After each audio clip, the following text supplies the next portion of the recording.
It's time to accelerate. Hi, I'm your host, Andy Paul. Join me as I host conversations with the leading experts in sales, marketing, sales automation, sales process, leadership, management, training, coaching, any resource that I believe to help you accelerate the growth of your sales, your business, and most importantly, you. Hey friends, this is Andy. This episode of Accelerate is brought to you by KiteDesk. KiteDesk is the all-in-one sales development platform that lets you manage all of your sales development activities, such as email, direct dial phone calls, and your daily to-dos, all in one place to open up conversations, book more qualified meetings, and really create a predictable pipeline. KiteDesk Flow and KiteDesk Find allows us to find exactly the right people in the industries we're looking for, in the roles that we're looking for. That's KiteDesk customer Michael Orphis. Michael is head of sales at Stratified.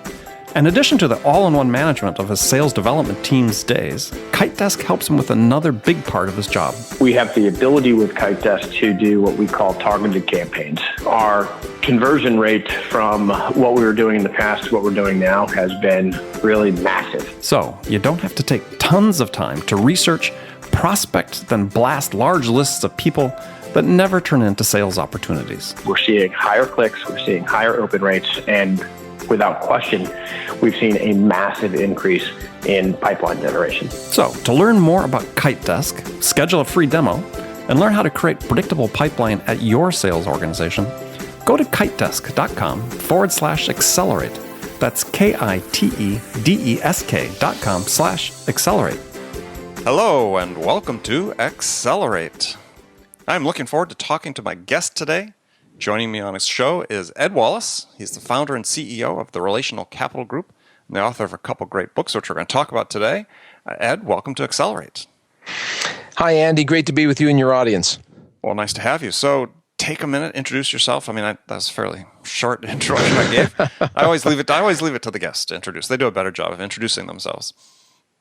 Well, Andy, I appreciate that. And I guess the best way to introduce myself is I'm a CPA by education. I always like to say I'm in recovery. My accounting friends tend to get a kick out of that. And in recovery from sales by the same time. Exactly. And part of that recovery process is to go into sales. So I spent about 20 years with a tech company as a senior executive on the sales and marketing side. The company went from $1 million to $120 million during the time I was there, so everybody did very well. So which company is that? Vertex. They're a tax technology business centered in Pennsylvania, but they are global now. Got it. I was the 9th employee. They wound up with 1,000 and counting, so it's quite a story. Nice. At one point, though, I decided that I wanted to strike out on my own, and I really wanted to write books and talk with people like you, like I'm doing today. So wrote a couple of early books. It got us some cachet, and then about 5 years ago, came out with a book that you mentioned when we were prepping a little bit called Business Relationships That Last. That really created a space for us in the sales world as a thought leader there and a sales trainer about how to build great business relationships in the sales arena. When it came to moving that into the leadership arena, our mutual publisher, Amacom, said, hey, these concepts apply equally to the leadership world. Why don't you do a book with us on relational leadership? And the book is The Relationship Engine, because they don't like to put leadership on too many books anymore because everybody has leadership on their cover. So I like the way they did it. I think they did a great job with it. We were talking earlier, everybody's in sales, Andy, no matter how you look at it. If you're external, you're certainly building relationships with clients and customers and centers of influence. If you're internal, you've got to get some unbudgeted money for a project, or you've got to put a team together and get resources that are at will, and they're not available at that point in time. So how do we help people buy and not have to sell to them all the time? And the concepts in my books are really about how do we facilitate people buying our ideas, buying our products and services. And this is our 10th year, so we're doing pretty well at the Relational Capital Group. We've evolved to working mostly with Fortune 2000 companies now, and it's been very, very rewarding. Excellent. Okay, let's talk about one of the sort of core concepts you have, which is the concept of relational capital. That's the title of your company. So explain what relational capital is, because I think people need to understand that before we proceed into the deeper discussion.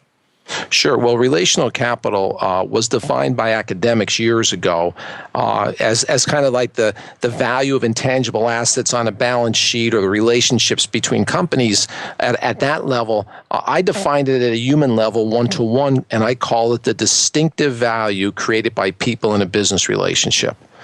And in every business relationship you have, there are three qualities that can come into play. The first one's credibility. A lot of the stuff you write about, Andy, is all about developing credibility. I wanted to make sure I commented on that.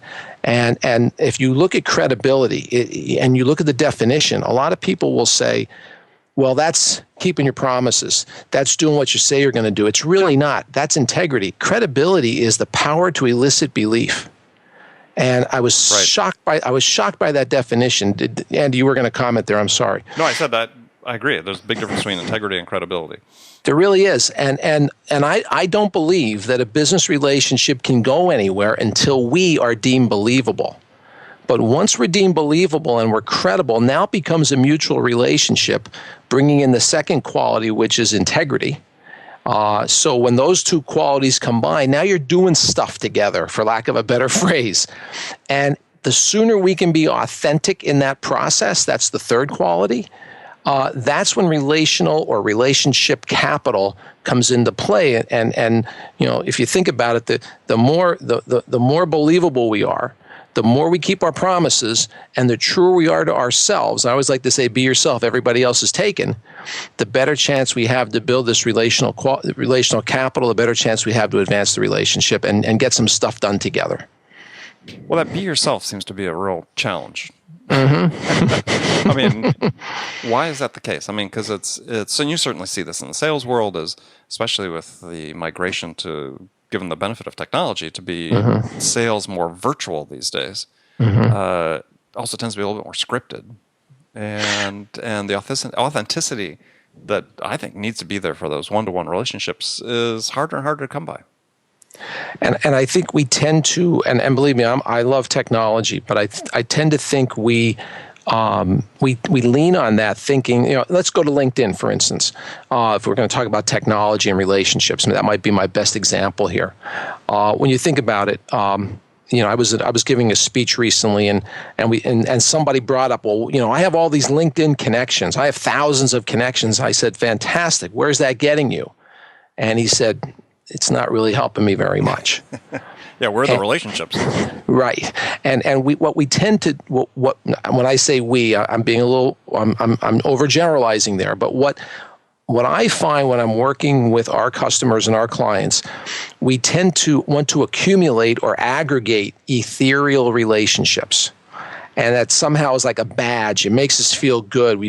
But when you're trying to accomplish something, when you're trying to complete a project, when you're trying to close a sale, it really gets down to a one-to-one relationship with someone. So we talk about creating an action plan, believe it or not, for other human beings who come into our goals. So, we'll ask you, what are your goals for the year? Give us 2 or 3. Now attach a human being or human beings to each goal. And now let's create a plan for that relationship. And it's that simple. And would you believe that, the latest research that we've uncovered about relationships is that 45% relationships, the best relationships. So think about your best business relationship, Andy. It's really only working at 45% of its potential if you fall within the average of everybody else. Mm-hmm. So there's so much room there. And relationships are difficult. They're awkward. They take time. Everybody's like, well, I'm not sure the return on investment yet. But the same survey says 90% of executives believe it's the secret to their success and their team's success. They just don't think about it in terms of process. They don't think about it in terms of what I call intentionality in the book. Right, which we're going to get into. But before we get there, so how do you measure the potential of a relationship? How do you measure the potential or measure the strength? Well, you're saying the 45%. We're only using 45%, exercising 45% of the potential of the relationship. Well, think about it. Let's just use an example. I can use an example from our own business. We've got a lot of customers, and we tend to sell them a program, and we tend to satisfy their needs, and we get great evaluations and all that stuff. and I have a sales team, and I have the kind of relationship where I could easily get on the phone with that client and say, hey, you know what? Can you give us some references? I never do, and my salespeople never do. Now, your best customers are your best referral source. So that's a great example. That's a personal example that we live this stuff every day in our business. For 10 years, all we've done is think about relationships. We've done all this research. We've created metrics. But at the end of the day, we tend to fall into the same category where we just say, you know what, let's go get a new customer. Well, that's an old customer. Let's just get a new one. When the old customer is the best customer, the highest margin, right? Right. So I don't know. I hope that's a good example for you. Sure. No, it's a very common one, right? We put so much emphasis on new customers as opposed to, let's expand this relationship. Okay, so your first book, you had sort of 5 steps that transform contacts into high-performing relationships. You were talking about establishing common ground, displaying integrity and trust, so on and so forth. And it seems like in the new book, the relationship engine, as you said, you're sort of expanding those and turning the focus a little bit onto leadership. Exactly. Well, in the first book, you're moving up a ladder. We call it the relational ladder, the process. And you tend to want to take your customers or your prospects from acquaintances to peers or to advisor level type relationships. You want to move up the ladder. The nuance between that, and we point this out in the book, the nuance between that and the process for leadership, relational leader relationships, is that the relational leader, in intentionally thinking about relationships, can decide, I don't need to move this person to the highest level because based on the goal we're working on, we can just stay colleagues. So the process in the relationship engine, which is all about how to become a relational leader, has 3 dimensions of relationships laid out in there. They're colleagues, they're professional peers, which is a similar dimension to the previous process, and they're advocates. And let's say let me give you an example of each one. Let's say you and I are we're transitioning team leadership on a project within our company, and I got to get to know you, and we're going to spend a couple of months together, and that's probably the last time we'll work together, maybe for a while. Well, we don't probably need more than a colleague level relationship at that point. We don't have time. Time's our most non-renewable resource. So in the relational agility process, which is the relational leader's approach to launching, advancing, and elevating relationships, the leader makes a decision based on this goal, transitioning team leadership. Not a great big goal. I just need to be a colleague with Andy.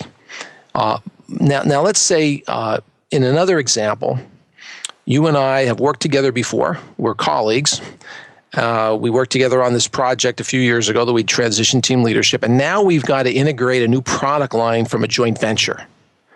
In this case, we got to be peers. We got to have a higher level relationship.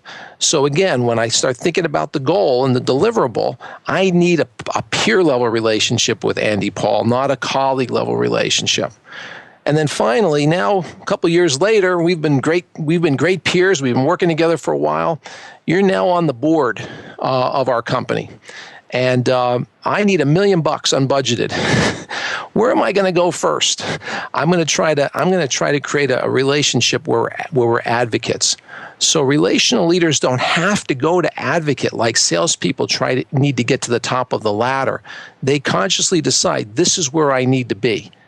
I hope that helps. Well, even think about that, though, in a sales context. I mean, if you look at the way things are sort of seem to be shaping up in a large complex enterprise sale, like the challenger customer, they talk about the number of stakeholders that exist, and that number is increasing. I mean, it's 5, 6, 7 people that you have to sell to. Yep. But in addition to those people, I mean, there's also other people you have to talk to that almost sort of fit, almost all of those descriptions that you had. I mean, some are going to be advocates, some are going to be peers, and some are going to be colleagues that maybe just point you to somebody else, and don't really have a role beyond that. I completely agree.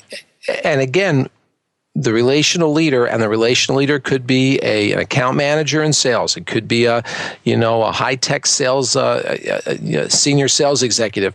It could be a director level in human resources for a corporation. Relational leader can be the receptionist, because everybody can get better at their business relationships. I've rarely asked a prospect of ours or a customer, do you believe, I'll ask this question, I rarely hear no. And the question is, do you believe there's a strong connection to your team's performance and the strength of their relationships? We rarely hear no. And then I'll say, what are you doing about that? Well, we just hire great people. And those great people have to then go figure it all out on their own. And we try to give them some vitamins. We try to give them some prompts. We share a process on how to build either customer relationships in the first book or internal colleague type relationships in the relationship engine. And again, when you're working in a complex sales situation, back to your scenario, there are subject matter experts around your company who you need your help from, and I call them at will. Because unless they're specifically assigned to your project at that moment in time, you're not part of their plans, Andy. And here comes Andy looking for some subject matter expertise. So the internal relationships you build are probably just as important as the external ones you're trying to build with the influencers and everyone you reference on the buying team. And back to the research, the weakest relationships, believe it or not, are internal relationships. Yeah, well, I think they suffer from the same thing all relationships are, that people take them for granted. Complacency, yep. Yes, very good. So, all right. So, we talk about relational leadership, as I spit that out. So you define that in the book as someone who intentionally puts the other person's goals and values at the forefront of each business relationship. So, I mean, to me, that's a recipe for a sales rep or account executive or account manager, as well as working their internal relationships. I mean, it's really sort of, you're talking about sort of a give to get. I mean, which is sort of, one of the cliches that, I won't say cliches, but aphorisms, I guess, that we all live by these days. Absolutely. And the other half of that, Andy, is not, so we're not suggesting, and I really try to call this out a few times in the relationship engine, we're not suggesting that get good intentions towards your colleagues and your customers. We're assuming you have those. The challenge is, the other part of relational leadership is, are you observing behaviors coming back to you that validate for you that they believe that? Because that's when worthy intent, which is the number one principle in the book, that's when it manifests. So we can have all the good intentions we want about things, Andy, but if the people we're working with in a one-on-one capacity or as part of a team don't recognize that we're really working for the greater good and they're not behaving in a way that validates that for us. So for instance, a great example would be, you're working with someone and they start sharing confidences with you. They give you extra meeting time that was unscheduled. Mm-hmm. They give you an early heads up on things. One of the things I can offer to your audience when we're finished is they can go out and take a free RQ assessment. And we built RQ standing for relational intelligence or relational quotient. Okay. All right. We actually have an objective measure that was developed by Villanova University's Human Resources Masters Department. And they came up with 35 behaviors that human beings exhibit in business. And we've refined those over the years, but they pretty much stood the test of time. And their behaviors like, Andy does not respond to my email correspondence. Andy calls me back. Andy gives me extra meeting time. Andy introduces me to people, et cetera, et cetera. So what relational leaders are great at is going in with good intentions and then validating those intentions through the behaviors they see coming back.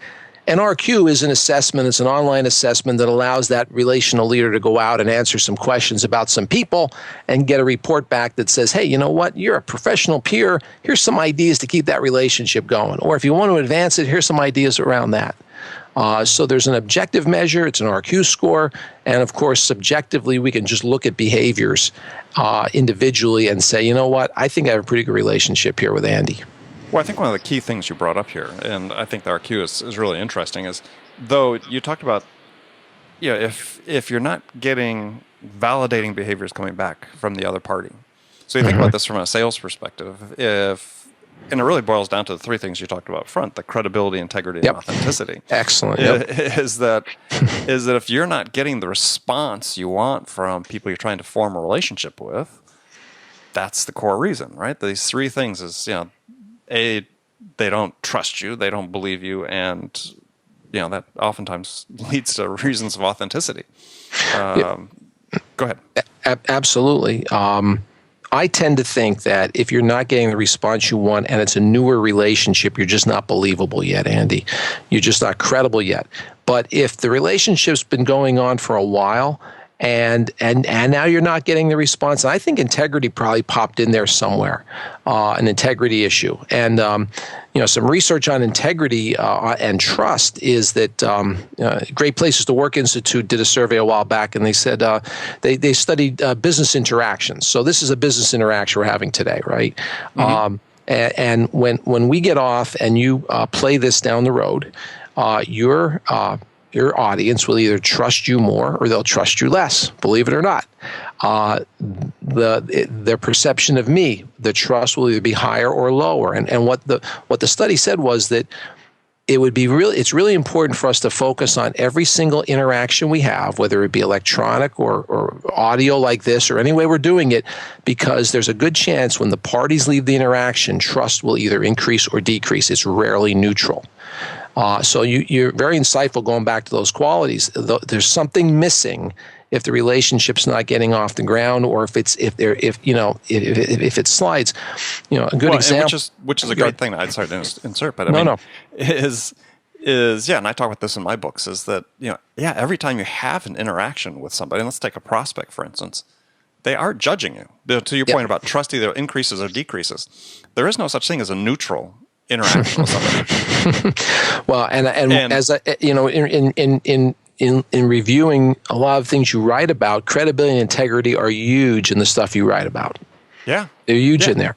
Well, an interesting point though you make is, you lead with credibility and sort of follow with trust, and then you have like Amy Cuddy with her book Presence, where she almost sort of inverts that. She thinks people start with trust and then go to competence afterwards. Does it matter? Well, it's interesting. I think I'm a big, Stephen M. R. Covey endorsed my latest book, and he's the king of trust, right? Oh yeah, Speed of Trust. And, love the book. Exactly, and he knows that I lead with credibility. And we talk about that, and I'll say, until you're deemed believable, you don't get the opportunity for them to trust you and for you to display integrity and trust. So I look at it kind of linear. If I ask an audience this question, let's use a sales example. People buy from people they. Invariably, Andy, the first response is like, and trust comes second. No like and trust, yeah. Yeah, exactly. And actually, no usually comes third. So again, I find it interesting that in any kind of audience, when I ask that, generally like comes first. And I'll ask the audience, why did most of you say like? And they'll say it's a superset. I'm like, what do you mean? What's a superset? They go, well, it's a superset of I'm auditioning the person. I'm assessing them emotionally. Like usually comes through first before trust comes through. In the book, we talk about warmth and competence, and I think I cite in one of our white papers Amy Cuddy, and she's really big on warmth before competence, and warmth. Right. Warmth generally comes from the way we approach people. Now, we can approach people in a way that makes them trust us. So that's probably why she works in that down that avenue. But the other thing she writes about, which I think is pretty compelling, is that from the time we were primitive, whenever that was, whatever we believe, at one point we were less advanced than we are today. I think everybody can kind of accept that, right? We may be going back the other way, but just that's another conversation, right? But from the time we were primitive, if you approached me with a club, and I was in the forest with my family. The first thing that went through my mind, and in her research and Dr. Fisk's research, this has been proven out, is I'm not as worried about Andy's competence with the club as I'm worried about, right, exactly, as I'm worried about what his intentions are. Right. Exactly. So believe it or not, their research, which is so compelling, after all these centuries, thousands of years of evolution or whatever we believe in, again, you got to be careful, that when a sales rep or a business leader or a relational leader walks into someone's office, they're assessing us and they're trying to figure out our intentions for walking in their door. It's still baked into us. So again, I'm not debating trust before credibility or whatever. I think the whole thing does get down to warmth, which is what she promotes. Right. Yeah, and I agree. I mean, I think you're right. I think they're really sort of linear. I don't necessarily know that one completely precedes one or the other, but right. They both need to be there. And I agree with the authenticity being part of that as well. Exactly. So yeah, you have this concept you talk about, displaying worthy intent, which you say is this promise you make to put the other person's best interests at the forefront of what you're doing, at the forefront of the relationship. Seems self-evident. That's talked about in sales ad nauseum. That you got to be customer-oriented, customer first, be present. Yet it's a hard behavior for people to learn. And so how do you learn that behavior, right? How do you make this a habit? Well, that's what I want people to focus on, right? How do I make integrate this into what I do and make this a habit, displaying this worthy intent? Well, I finished that particular chapter in the book with trust is the inevitable consequence of worthy intent. And I'm kind of proud of that line. I don't know how I invented that line, because an inevitable consequence and trust seems like they're negatives, right? But ultimately, when we go into interactions, the fastest way, I believe, to start getting to credibility is asking questions that are very relevant and very topical to the person you're talking with. Not, I see you like golf. That's probably not like when we started talking before this recording, Andy. You asked me some really great questions. I felt this is a warm guy. He's got his good intentions towards me to try to help him with this podcast today. It was very comfortable. And how do we create that kind of experience for the people we're working with? And it gets down to, we certainly go in with good intentions, but the way we conduct that interaction is important. And we have a concept called relational GPS. Which I love, by the way. I think it's a great mnemonic for people to remember, especially salespeople, because it directly applies to customers. It cuts through, and again, this concept's been adopted by customers of ours around the world now because it's so darn simple. In general, everybody you work with has business and personal goals. That's the G. Causes or passions, that's the P, things they care deeply about, and or struggles. And I've never run into anybody who doesn't have struggles in life. Goals, passion, struggles, GPS, Goals, right? GPS. And I call it the universal framework for every business relationship because it can cross generations. A boomer can talk to a millennial and learn GPS and have a better chance to have a relationship with that person than they can just kind of ad-libbing it. So relational leaders, by being intentional initially with the first principle, which is worthy intent, how do I do that? Of course, I have good intentions towards Andy. How do I do that? Well, I'm going to try to learn some of Andy's GPS in this. I'm not going to say, "Hey, Andy, what are your goals, passions, and struggles?" Right? And it's really funny because we'll work with young salespeople sometimes, and they'll email me and say, "Hey, I'm going to a first meeting. I'm going to ask Andy about his GPS." I'm like, I don't know if you want to phrase it quite that way. But I learned several things about you as you were asking me questions earlier. And the simple way to do it is, as you're taking notes when you're in that conversation, write the acronym vertically, GPS, on a piece of paper and start jotting down, oh my gosh, Andy shared a goal with me. I guess I'm becoming credible.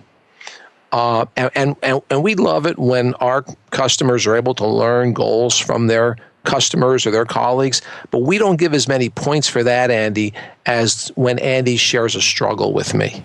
Right. Because that's when Andy's saying, this guy's provoking some thought on my part. I like the way he's handling this conversation. I'm not afraid to let him go around the company and it'll make me look better than maybe someone else that I might send around. So we give a lot of points for struggles. And ultimately, if you can get to passions, which that's a longer term thing when they start sharing their charities or things about their family or maybe their career is their passion, then you've really locked up a great chance, or what I call you've competitor-proofed yourself, because almost anything they share, except maybe their political opinion, let's say, or their opinion about something else, falls into one of those three categories. So it simplifies things because there's so much information that salespeople, leaders are trying to figure out and process today. The universal framework, relational GPS, 3 simple letters, write a note down next to each one, and bring that up or use that for research in time for the next interaction. You do more of that, and again, in the relationship engine, in the relational agility process in there, that's how colleagues launch their relationships and start displaying worthy intent. Long answer to your original question. Well, but it's also how, for people in the audience, it's also how people in sales build a relationship with a prospect and with a customer. Oh, yes. Because the customer is not, if you, as Ed said, if you write down on one side of your piece of paper or however you're taking notes on your iPad, is goals, passion, struggles. Those translate into a business sense, right? Yes. Customers have goals. They have things that they're, passionate about achieving within their business that maybe is not in the prime focus of what needs to be accomplished. But if they could accomplish that as well, that would be fantastic. And obviously struggles, pain points and so on they're trying to address. Is you're not going to get those answers though without trust and credibility being there first, right? This is what people in sales have a hard time understanding first, is that a customer is just not going to tell you everything just because you're there, right? Just because they've agreed to meet with you, it doesn't mean they're going to open up and tell you. And my good friend Mark Hunter, who's also another Amicom author, talks about, he knows that he's on the right track with a customer when they do share something in confidence, right? Something they're not telling, that to him, that's the key. That, wow, that's the first step to being a qualified prospect for me, because I've gone across that chasm there, and they've entrusted something confidential to me. Think about it. I know that a lot of your audience works with business owners. Think about it. If you can get a business owner, if you can ask him the questions in the right way to, we call them learnabouts, by the way. We don't call them questions. If you can come up with the right learnabouts that create credibility for you with that business owner, they're going to get to passions about their business a lot faster than maybe a vice president of a corporation that you're trying to have, work with to buy something from you. The business owners are very passionate about their business, and they like talking about their business. I love talking about my business. You love talking about your business. And when someone who is a vendor who's trying to create a relationship with us, when they ask the kind of questions that get us talking in that direction, all the more powerful. You want an anecdote? You want a $10 million anecdote on GPS? Sure, give us a $10 million. We'll conclude with that. Okay. We'll conclude this first segment of the show with that. Okay. So I was working with a customer a few years ago, a large company, multi-billion-dollar company, and we were working with their account managers. And part of the process was for them to learn the GPS of their customers. So we conducted some instructor-led training. We did some coaching, and we bring everybody back in 3 months, and we have them profess what they did, actual work, how they apply these concepts. So when we got to the follow-up workshop, the VP of sales got up and he says, I want Nick to tell his GPS story. So I didn't even have to facilitate anything. And this guy, Nick, got up in front of the room. And by the way, in the workshop, Nick was not very active. But apparently he paid a lot of attention. And they were about to lose a $4 million account because of the degradation of the relationships between sales leadership and any account manager they put on this particular account. This vice president wanted nothing to do with this account. And it was a very difficult account to fire, by the way, but they were going to fire them. $4 million a year. So this VP of sales said, he had nothing to lose. He'll put this young guy, Nick, on it. And Nick goes in and he just starts applying this idea of learning about this person who was about to fire them. After those 3 months, what Nick learned was that this person was concerned that there's going to be a merger and he was going to lose his job and not become COO. And that Nick's company was making him look bad in that process. Once Nick learned that and the fellow opened up to him, things started getting resolved. And I think it was 4 months. After 4 months, Nick saved the $4 million. And the VP of sales got up and he announced that we're going to get another $6 million from this guy's, the customer's customers who he's requiring to use our services. It was a data storage company. So they were going to lose 4. They wound up taking it to 10, and Nick stood up and he said, I just went in and started trying to learn about him, and I started applying this GPS concept. So there's a real life anecdote where if you keep it simple, you learn some things about the person, they start opening up to you. Now you know how to solve some of their problems.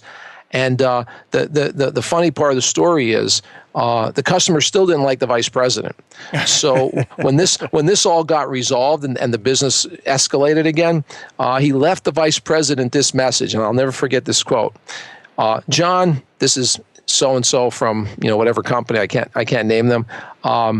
We just re-upped your contract, and I'm making everybody else use your stuff too. So there, and he slammed the phone down.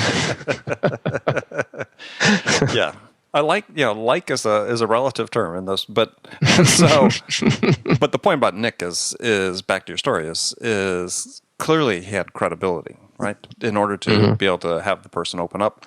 And this is the thing that I keep stressing on the show and in my writings for, the audience that are listening is, credibility comes from, in part, knowledge, right? To be able to elicit belief, people have to understand and believe that something about their struggles, something about what they're trying to achieve, and it requires a certain specialization, right? A certain knowledge set. And so, everything I talk about in terms of why I believe is, the era of the specialist in selling is really coming into being is supported by what you're talking about here is it's an easier path to credibility. Certainly, enhances, if you have integrity to go along with it, that enhances it. And, if the customers know, if you know what you're talking about, that's, if you are being yourself and being authentic, they know that. And when you talk about absolute responsiveness, and I believe that it starts with those, and it's not once they're customers. It starts with the way you conducted that first interaction. Exactly. And how you prepared for that. That shows you're going to be responsive. You came in and asked the kind of questions they haven't probably been asked before. And all of a sudden, their emotional assessment of you is changing. I forget what the exact statistics are, but 75% or so, according to the Wharton School of Buying Decisions, are emotional. When everybody keeps telling us they're rational, but they're not. They're assessing your tie, the gel in your hair. In my case, the way you ask and whether you were prepared or not. And you mentioned authenticity earlier, and I wanted to get back to that. And your comment here a minute ago just teed that up. I think in the case that I shared, Nick was very authentic with this VP. I think he went in, he's a young guy. He didn't go in indicating he knew everything because he did it. I think he was really authentic about that. And I think somehow this person looked at it and connected like, you know what, I've been really hard on this company, on this vendor, but why would I be hard on this kid? And exactly. all of a sudden, 0 went to 10 million, and that's a real number. That's a real number, right? That's a real number. Ed, we've come to the last segment of my show where I ask some standard questions of all my guests, and the first one is a hypothetical scenario where in the scenario you, Ed, have just been hired as VP of sales at a company whose sales have stalled out. And they want to hit the reset button and get things on track. And the CEO is very anxious for this to happen. So what 2 things could you do your first week on the job that could have the biggest impact? The first thing I would do is I would reach out to my team and try to launch or establish some type of relationship with them. Because sales stalling, I'm not humanly going to be able to do that all by myself. So I would reach out internally, get my key team members, and talk to them, find out what's going on. The next thing I would do is go reach out to my customers and find out why they stayed with us, even though sales are stalling. What is it about our process? What is it about our sales approach? And one of my great friends, Tom Feeney, the CEO of Safelite Autoglass, who he's in our book. He's a true relational leader. He's always been an advocate of ours. He still goes on sales calls from time to time. Now, this is the CEO of a $1 billion plus company because he loves the interaction. And one of his questions when he gets together with a prospective customer, not necessarily a customer, but let's face it, there's probably a ton of prospective customers in the scenario that you're talking about. He'll say to them, what are the top 2 or 3 criteria you look for in a vendor? And it seems like a very simple question, but when we put our customer, our prospect, in the role of an expert, they're going to share with us reasons they buy from other people, and that'll help us understand why they might or might not be buying from us. And I find that interesting. So I think you need to assess, intentionally where are you relationally with your own team, and then where is your team, or where are we relationally with our customers, and then that also transitions over to our prospects. But okay. I would not worry about metrics. I would not worry about sales training. I would not worry about anything other than where do we stand relationally with those 2 main constituencies. All right, excellent answer. So now some rapid fire questions. You can give me 1-word answers or elaborate a little bit if you wish. So the first one is, when you, Ed Wallace, are out selling your services, what's your most powerful sales attribute? Listening. Who's your sales role model? Max the taxi cab driver in my previous book. Okay. You and Scott McCain have taxi cab drivers, I think, as sales role models. What's the one book, besides your own, one book every salesperson should read? Everything I ever needed to know I learned in kindergarten. It's about 12 pages. All right. Excellent. All right. So last question. What music's on your playlist these days? Oh, my goodness. I'm going to have to give this up to you now, Andy, but I am a closet Rolling Stones nut. So everything I play is vintage Rolling Stones. I've been to 4 or 5 concerts, and it's just amazing to me. I can stand up and do a keynote talk, and I am exhausted after 1 hour.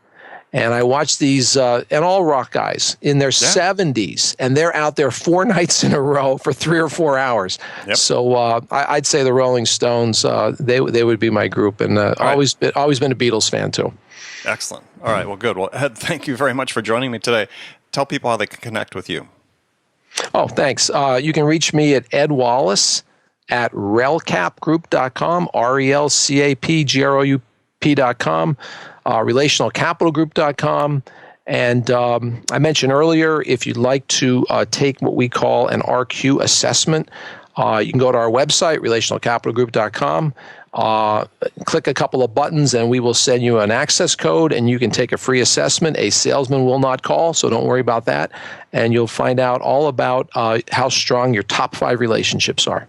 Excellent. Well, good. Well, again, thanks for joining me. And remember, friends, make it a part of your day every day to deliberately learn something new to help you accelerate your success. And one easy way to do that is to take a minute and subscribe to this podcast, Accelerate, because that way you won't miss any of my conversations with top business experts like my guest today, Ed Wallace, who shared his expertise of how to accelerate the growth of your business and your relationships. So thanks for joining me. Until next time, this is Andy Paul. Good selling, everyone. Thanks for listening to the show. If you like what you heard and want to make sure you don't miss any upcoming episodes, please subscribe to this podcast on iTunes or Stitcher.com. For more information about today's guest, visit my website at andypaul.com.